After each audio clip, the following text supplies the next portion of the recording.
మంచిర్యాల జిల్లా జిన్నారం మండల కేంద్రంలో పార్లమెంటు ఎన్నికల సందర్భంగా కాంగ్రెస్ పార్టీ కార్యకర్తల సమావేశం నిర్వహించారు.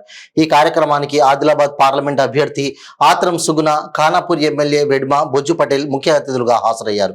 మండలంలోని అన్ని గ్రామాల నుండి కార్యకర్తలు హాజరవగా పలు గ్రామాలకు చెందిన బీఆర్ఎస్, బీజేపీ ప్రజాప్రతినిధులు, కార్యకర్తలు ఆత్రం సుగుణ, బొజ్జు పటేల్ ఆధ్వర్యంలో కాంగ్రెస్ పార్టీలో చేరారు. వారికి కాంగ్రెస్ పార్టీ నాయకులు పార్టీ కండువా కప్పి సాదరంగా పార్టీలకు ఆహ్వానించారు.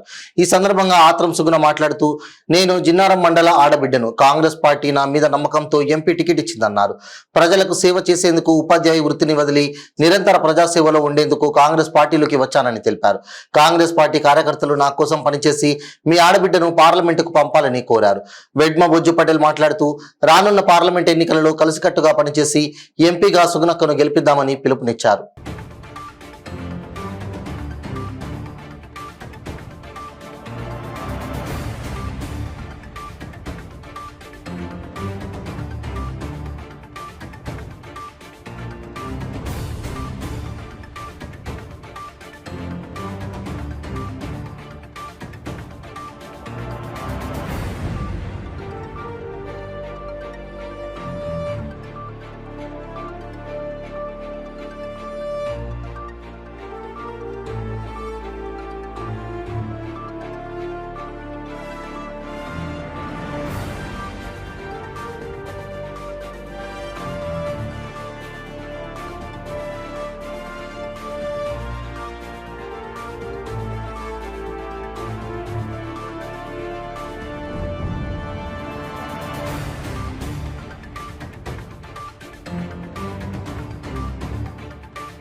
కాబట్టి సోదరులారా, సంస్కృతి సాంప్రదాయం నేర్పించింది తాత ముత్తాతలు, మన తాత ముత్తాతలు.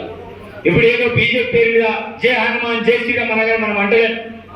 కాబట్టి మన సంస్కృతి సాంప్రదాయంలో నేర్పింది మన తాత ముత్తాతలు. ఈ రోజు వాళ్ళందరూ రాముని పేరు మీద, శ్రీరాముని పేరు మీద రాజకీయం చేస్తున్నారు.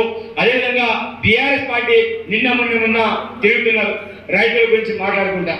ఏమైంది రైతు బంధు ఏమైంది, లేకపోతే రుణమాఫీ ఏమైంది మాట్లాడుతున్నారు. మరి ఇన్ని సంవత్సరాలు మనం ఈసారి 3,000 కంటే ముందు వాళ్ళందరికీ రైతు బంధు ఇచ్చాం. ఇంకా కొందరికి రావాలి. బీడి భూములకు, దొరలకి చాలా మందికి రైతు బంధు ఇచ్చారు.